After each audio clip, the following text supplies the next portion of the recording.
ദക്ഷിണേഷ്യയിലെ ഭൗമരാഷ്ട്രീയ സമവാക്യങ്ങളെ മുഴുവൻ മാറ്റിമറിച്ചുകൊണ്ടൊരു പുതിയ യുദ്ധഭീഷണി ഉയരുകയാണ്. സിന്ധു നദിയിലെ ജലം കേവലം രണ്ട് രാജ്യങ്ങൾക്കിടയിലൂടെ ഒഴുകുന്ന ഒരു പ്രകൃതി വിഭവമല്ല, മറിച്ച് ദക്ഷിണേഷ്യയുടെ ഭൗമരാഷ്ട്രീയ ഗതിവിഗതികളെ നിയന്ത്രിക്കുന്ന തന്ത്രപ്രധാനമായ ഒരു ആയുധം കൂടിയാണ് എന്ന് കാലം തെളിയിക്കുകയാണ്. ചരിത്രത്തിൽ ഇന്നേ വരെ കണ്ടിട്ടില്ലാത്ത വിധം സങ്കീർണമായൊരു ജലപ്രതിസന്ധിയിലൂടെയാണ് പാകിസ്ഥാൻ ഇപ്പോൾ കടന്നുപോകുന്നത്. പഹൽഗാം ഭീകരാക്രമണത്തിന് പിന്നാലെ ഇൻഡസ് വാട്ടേഴ്സ് ട്രീറ്റി താൽക്കാലികമായി റദ്ദാക്കിയിട്ട്, അതായത് കംപ്ലീറ്റ് അബേയൻസിൽ നിഷ്ക്രിയ അവസ്ഥയിലേക്ക് മാറ്റിവെച്ചിട്ട് ഇപ്പോൾ 700-ലധികം ദിവസങ്ങൾ പിന്നിട്ടു. എന്നാൽ യാഥാർത്ഥ്യങ്ങൾ ഉൾക്കൊള്ളാൻ പാകിസ്ഥാൻ ഭരണകൂടം ഇനിയും തയ്യാറാകുന്നില്ല എന്നതിന്റെ തെളിവാണ് അവിടെ നിന്നും ഉയരുന്ന പുതിയ യുദ്ധഭീഷണികൾ.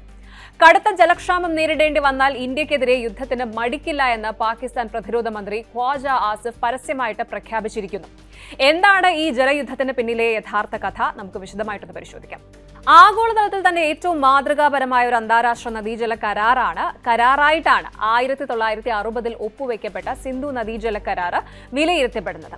ഇന്ത്യയും പാകിസ്ഥാനും തമ്മിൽ 3 വലിയ യുദ്ധങ്ങൾ നടന്നിട്ടും കടുത്ത അതിർത്തി സംഘർഷങ്ങൾ ഉണ്ടായിട്ടും തകരാതെ നിന്ന ഈ ഒരു കരാറിന്റെ അടിത്തറ ഇളക്കിയത് പാകിസ്ഥാന്റെ നിരന്തരമായ ഭീകരവാദ നിലപാടുകളാണ്. 2025 ഏപ്രിലിൽ 26 പേരുടെ മരണത്തിനിടയാക്കിയ പഹൽഗാം ഭീകരാക്രമണത്തിന് പിന്നാലെ ഇന്ത്യ കടുത്ത ഒരു തീരുമാനമെടുത്തു. അതിർത്തി കടന്നുള്ള ഭീകരവാദവും സമാധാന ചർച്ചകളും ഒരുമിച്ച് കൊണ്ടുപോകാൻ കഴിയില്ല എന്ന ശക്തമായ സന്ദേശമാണ് കരാർ റദ്ദാക്കിക്കൊണ്ട് ഇന്ത്യ നൽകിയത്.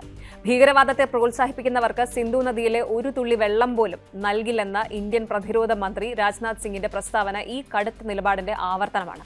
ഈ ആഴ്ച നടന്ന UNHRC United Nations human rights council യോഗത്തിലും ഇന്ത്യ വളരെ വ്യക്തമായി പറഞ്ഞു, ഭീകരവാദം കയറ്റുമതി ചെയ്യുന്ന ഒരു രാജ്യത്തിന് സൗഹൃദത്തിന്റെ അടിസ്ഥാനത്തിലുള്ള ഒരു കരാറിന്റെ ആനുകൂല്യങ്ങൾക്ക് അർഹതയില്ല.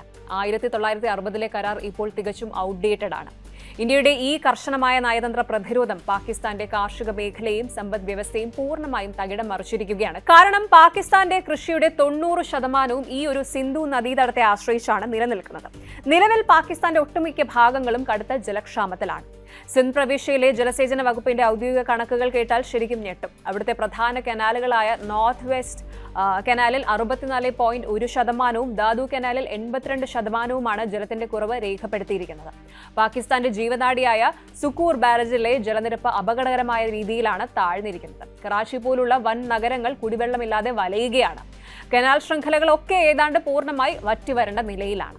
ഈ ജലക്ഷാമം രാജ്യത്തിനകത്ത് വലിയ ആഭ്യന്തര കലഹങ്ങൾക്കാണ് കാരണമായിരിക്കുന്നത്.